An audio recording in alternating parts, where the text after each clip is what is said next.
बिस्मिल्लाहिर्रहमानिर्रहीम। अस्सलाम वालेकुम नाजरीन, मैं हूं आपका अली हसन चद्दड़ और आप देख रहे हैं HC TV।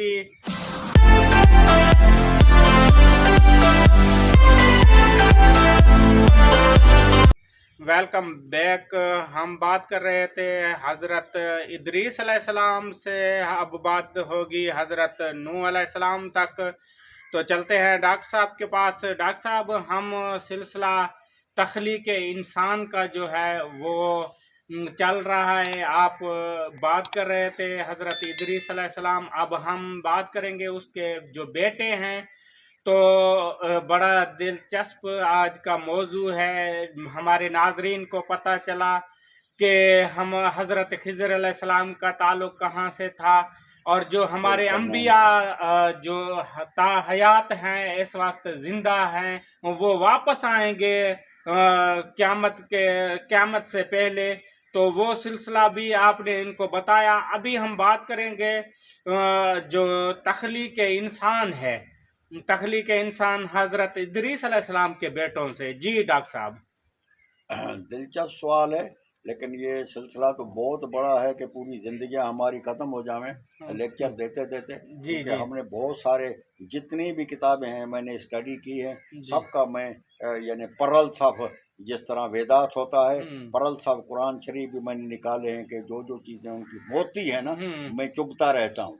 उसमें इंजील के भी मैंने पढ़ चुके हैं, मैंने वेदास के भी चुके हैं, मैंने वो जो तौरेत के भी चुके हैं। जितने भी नायाब तारीखी कुतुब हैं मैं स्टडी करता हूँ। सिर्फ अंग्रेज़ों का ये नहीं है कि भाई फलाना जो था वो अपना था, वो राजपूत भी था, जट भी था, लेकिन वो कबीलचा, एक छोटा सा कबीलचा, चढ़ कबीलचा था। क्योंकि मशरक मगरब में बैठे वो उनके नज़ार में कबीलचा था। तो उनकी वो तारीखें जो उन्होंने लोगों ने पढ़ी हैं वो बहर तो जाते नहीं, उनको पता नहीं। बिल्कुल, अंग्रेजों ने तो बहुत काम खराब किया है, ये जो हमें राजपूत और जट में तकसीम किया है। उसके बाद हमारे खुद लोगों ने जो हमारा खाते हैं वो नमक हरामी क्या है ना, वो अंग्रेजों के उसी पे चल रहे हैं जो उन्होंने मैं ये सिंधी टोपी पहन के बैठा हूँ। हमारे बहुत सारे यानी नबी बख्श बलोच जैसे लोगों ने भी कहा है कि ये अजरक भी बलोची है, ये टोपी भी बलोची, जबकि इसका नाम सिंधी टोपी है। ये सिंधी अजरक है, सिंधी।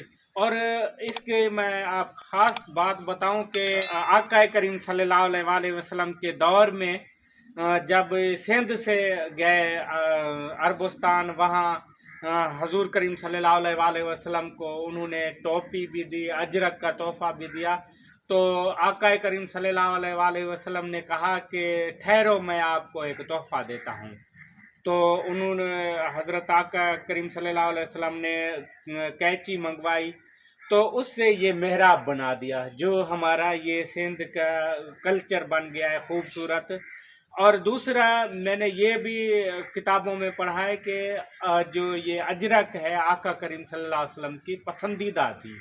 तो इससे बढ़ के क्या हो, अभी उसको जो है दोस्त कहें कि ये बलोचों की है, फलां की है। और बलोच भी तो सिंध के हैं ना, वो तो सिंधी है भाई, सिंधी है वो जी है। जी डॉक्टर साहब। तो हम बात कर रहे थे अपना हज़रत इदरीस अलैहिस्सलाम। हज़रत इदरीस अलैहिस्सलाम का दूसरा नाम जो था, हिंदू लोग उसको लात कहते हैं, उसका दूसरा नाम इब्रानी ज़बान में उसको इलियास कहते हैं। इलियास भी दो है, एक बनी इसराइली हज़रत याकूब के ख़ानदान से, एक जो है हज़रत ये इदरीस अलैहिस्सलाम।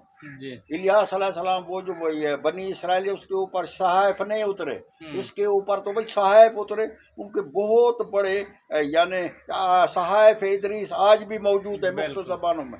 उसमें ये जिक्र है, उसमें ये जिक्र है कि भाई हज़रत ये अपना मेरे बाद जो एक पैगंबर आ जाएगा, उसका बहुत बड़ा तूफ़ान आ जाएगा, जिसको यानी तूफ़ान नूह कहा जाएगा, जिस तरह शीश अलैहिस्सलाम ने कहा था, इसने भी ऐसे ही कहा था। तो हज़रत इदरीस अलैहिस्सलाम के बेटे में मतूशलक की बात की कि इसमें अपना लकी मरवत में है, उसके दो बेटे के, एक ही नस्ल से हज़रत खिज़र है, दूसरा बेटा था नत्तक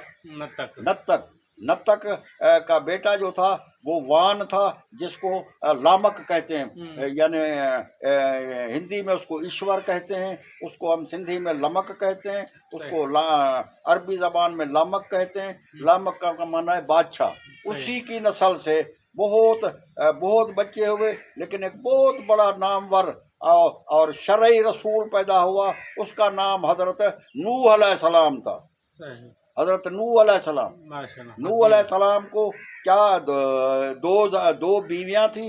एक का नाम जो था ना मिनवास था, जिनको सिन्हा भी कहते थे, जिसकी कुख से 3 बेटे हुए। शाम, जिसको हिंदी लोग कहते हैं राम, दूसरा बेटा उसका शाम, जो हिंदू लोग श्याम लाल नाम नहीं रखते, बिल्कुल, जिसको हाम कहते हैं।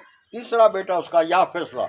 उस शाम की कब्र आज भी ऐसे अपना चकवाल में बाला खोखर की गोठ है, उसमें मौजूद है। हाम की कब्र जो है ये चकवाल में, जिधर से ये चौधरी फवाद वाले बैठे हैं ना, वहाँ हजरत हाम की कब्र भी वहाँ है। ये 2 अंबिया की। तो मैं उस पे बाद में आऊँगा। अभी मैं आ रहा हूँ हजरत नूह अलैहिस्सलाम पे। हजरत नूह अलैहिस्सलाम के ये 3 बेटे हुए जो अहले ईमान वाले थे। ये हजरत नूह अलैहिस्सलाम का धर्म का नाम जो था, मजहब का नाम साहिबैन धर्म था। साहिबैन का मतलब हिदायत वाला। उसके ऊपर आसमानी साहिब उतरे, जिनको यानी हिंदू लोग शास्त्र कहते हैं। उनको मानने वाले शास्त्री कहलाते हैं। एक हिंदुस्तान का वजीर आजम भी बना था ना शास्त्री। साहिबीन धर्म पे मैं आता हूँ डॉक्टर साहब। आप देखें ना कि अगर हजरत नूह अलैहिस्सलाम सिंध का ना होता तो साहिबीन धर्म आका करीम सल्लल्लाहु अलैहि वसल्लम का जो इस्लाम का धर्म आया, ये सिंध में आया, तब तक ये वेदक शूशाक और साहिबीन धर्म थे। ये क्योंकि जहाँ के अंबिया थे उनका असर वहाँ पे ज़्यादा होता है। तो हमारी सिंध में ये साहिबीन धर्म इस्लाम तक रहा है। तो क्योंकि कहते हैं कि वो जो हिंदू थे, कोई हिंदू नहीं था।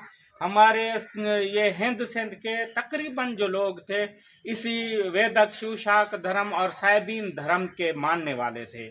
तो उसमें से हम ये नहीं कह सकते कि सब काफर थे, मगर जब इस्लाम आया उन्होंने फट वो धर्म, वो इस्लाम को उन्होंने अपना मजहब मान लिया। जी डॉक्टर साहब।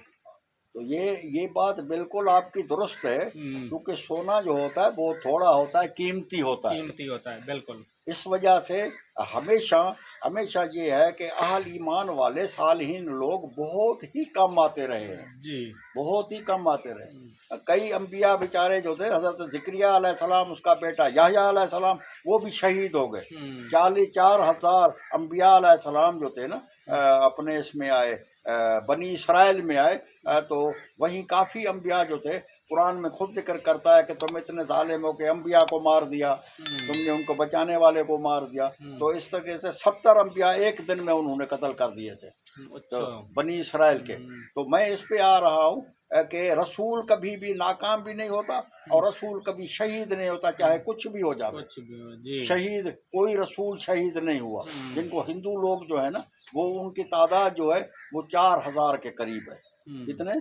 4,000। उनमें जो अवतार हैं जो हिंदू मिथ में आता है कि भाई अल्लाह तबारक ताला तब अवतार की शक्ल में, अपनी शक्ल किसी न किसी में, जब ज़मीन पे वो बढ़ जाता है, गुनाह बढ़ जाते हैं, तो वो अपनी शक्ल में अवतार की शक्ल में आ जाता है। उनके 24 अवतार आए थे और 1,24,000 रसूल और नबी आए थे, जिनको परलथा वेदा यानी अथर्ववेद में लिखा हुआ कि 1,23,036 जुमले नबी, रशी और तिब्तान आए थे।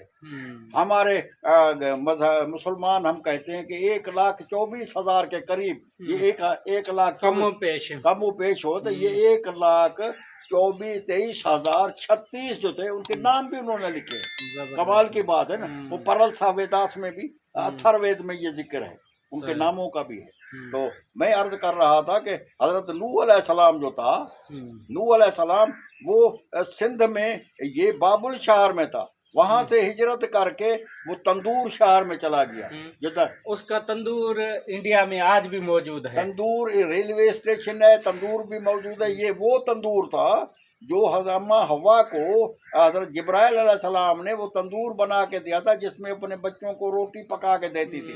वो चलता आया। जिस तरीके से हज़रत मूसा अलैहिस्सलाम के पास जो लाठी थी ना, वो भी हज़रत आदम को, ये हमारी सिंध में खबड़ नहीं होता, उसकी बनी हुई थी। वो हज़रत आदम को जिब्राइल अलैहिस्सलाम ने अता की थी। वो चलते चलते अपना इसके शोएब अलैहिस्सलाम के पास आई, शोएब अलैहिस्सलाम के हज़रत मूसा के पास, जिसको डंडे मूसा कहते हैं, लाठी मूसा। लाठी मूसा।